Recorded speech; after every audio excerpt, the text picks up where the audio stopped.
2024 లేదా 25లో డిగ్రీ లేదా బీటెక్ చదివారా? సాఫ్ట్‌వేర్ జాబ్ కోసం ఎదురు చూస్తున్నారా? అయితే కోడ్ జ్ఞాన్ 100 డేస్ కోర్సులో చేరండి. జాబ్ సాధించండి.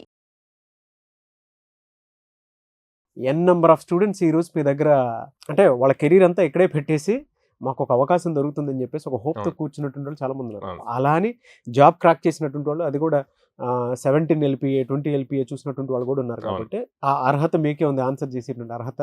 అందుకే అడుగుతున్నాను, స్టార్టప్ కంపెనీస్లోకి వెళ్తే బెటరా ఒక స్టూడెంట్, ఎంఎన్సీ కంపెనీస్లోకి వెళ్తే బెటరా? కెరీర్ స్టార్టింగ్ లోనే నేను ఎక్కువ కష్టపడాలి, తర్వాత నా లైఫ్ ఈజీగా ఉండాలి అనుకుంటే గనక స్టార్టప్ జాబ్స్ అండి. కెరీర్ స్టార్టింగ్ లో కాన్సన్ట్రేట్ చేస్తూ స్లోగా ఐటీ సిస్టమ్కి అలవాటు పడాలి, తర్వాత కష్టపడదాంలే అనుకున్న వాళ్ళకి ఎంఎన్సీ జాబ్స్. డిఫరెన్స్ చెప్తాను. ఎంఎన్సీలో మీకు మల్టిపుల్ సెక్టర్స్ ఉంటాయి. ఐటీ సపోర్ట్ ఉంటుంది, డెవలప్మెంట్ ఉంటుంది. ఐటీ సపోర్ట్ అంటేనేమో ఎవరో వాళ్ళ టీమ్ ప్రాజెక్ట్ మొత్తం బిల్డ్ చేసేస్తారు. క్లయింట్ దగ్గర కస్టమర్స్, ఎండ్ యూజర్స్ ఉంటారు.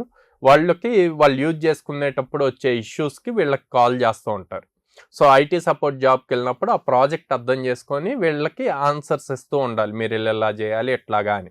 ఏదైనా పెద్ద క్వెరీ వస్తే దాన్ని మళ్ళీ back to the team, main టీమ్కి ఇస్తాము, ఇచ్చి ఆ ఫీచర్ బిల్డ్ చేస్తారనమాట. అదొకటి. సెకండ్ది వచ్చేసి ఎంఎన్సీలోనే డెవలప్మెంట్కి వెళ్ళినప్పుడు మీకు ఒక ప్రాజెక్ట్ని మల్టిపుల్ ఇండివిజువల్ టాస్క్ కింద డివైడ్ చేస్తారు. ఆ టాస్క్స్ కింద డివైడ్ చేసినప్పుడు చాలా చిన్న చిన్న మాడ్యూల్స్ ఒక్కొక్కళ్ళకి అలాట్ అవుతూ, ఒకళ్ళు ఇన్ ద సెన్స్ టీమ్, ఆ టీంలో మళ్ళీ 4-5 ఉంటారు. ఓకే, ఈ టాస్క్ని వీళ్ళు హార్డ్లీ ఒక 10 days లోపే కంప్లీట్ చేస్తారు.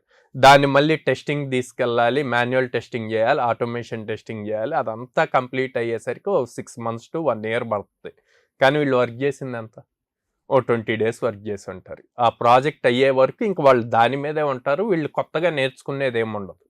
సో నేను కంటిన్యూస్గా కొత్తది నేర్చుకోవాలి, న్యూ థింగ్స్ నేర్చుకోవాలి, దాన్ని ప్రాక్టికల్గా ఇంప్లిమెంట్ చేయాలి అన్న థాట్ ప్రాసెస్లో ఉన్న స్టూడెంట్స్ నేను ఎప్పుడూ కూడా స్టార్టప్ ఎకోసిస్టమ్కి వెళ్ళమంట. స్టార్టప్ ఎకోసిస్టమ్కి ఏం కావాలి అంటే, వాళ్ళు ఏదైతే టాస్క్ ఇస్తారో ఆ టాస్క్ కంప్లీట్ చేశాక, సార్ నాకు ఇట్ సైడ్ కూడా ఇంట్రెస్ట్ ఉంది, ఇట్ సైడ్ కూడా నాకు స్కిల్ ఉంది, నేను హెల్ప్ చేస్తానంటే వాళ్ళు ఆపర్చునిటీ ఇస్తారు. సో అప్పుడు ఆ టీంతో కూర్చొని తినకున్న నాలెడ్జ్ని కూడా ఇంప్లిమెంట్ చేస్తూ దాన్ని ఇంకా ఎలా ఇంప్రూవ్ చేయొచ్చు అన్నది చూడదు.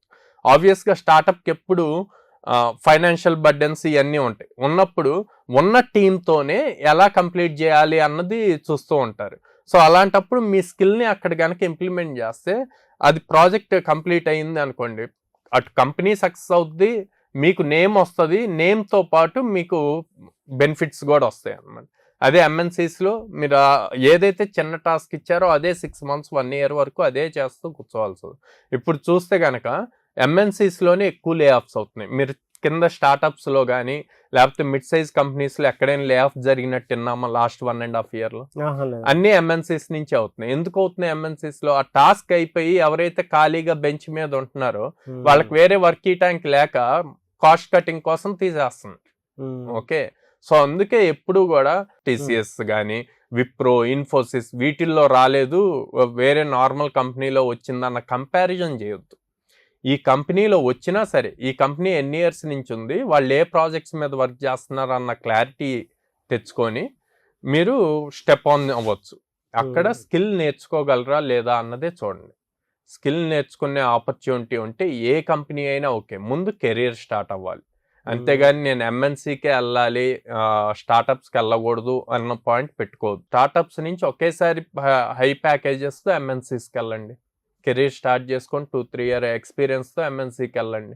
ఇప్పుడు మంచి హై ప్యాకేజెస్ వస్తాయి, మీ పొజిషన్ కూడా అదే లెవెల్లో ఉంటుంది. సో నేర్చుకోవటం ఇంపార్టెంట్. కెరీర్ స్టార్టింగ్లో ఎంత ఎక్కువ ప్రాక్టికల్ నాలెడ్జ్ నేర్చుకుంటే మీ కెరీర్ అంతలా బిల్డ్ అవుతుంది.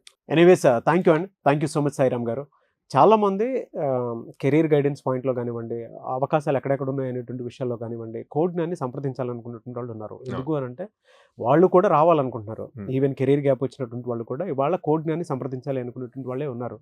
ఎలా వెళ్తే బాగుంటుందనేది తెలియదు. ఎందుకంటే మీ వీడియోస్ చూసే చాలామంది నాకు సజెషన్లోకి పంపించి ఇది అడగండి అని అడిగినటువంటి వాళ్ళు కూడా చాలామంది ఉన్నారు. కాబట్టి అడుగుతారు, ఎలా అప్రోచ్ అవ్వాలి మిమ్మల్ని?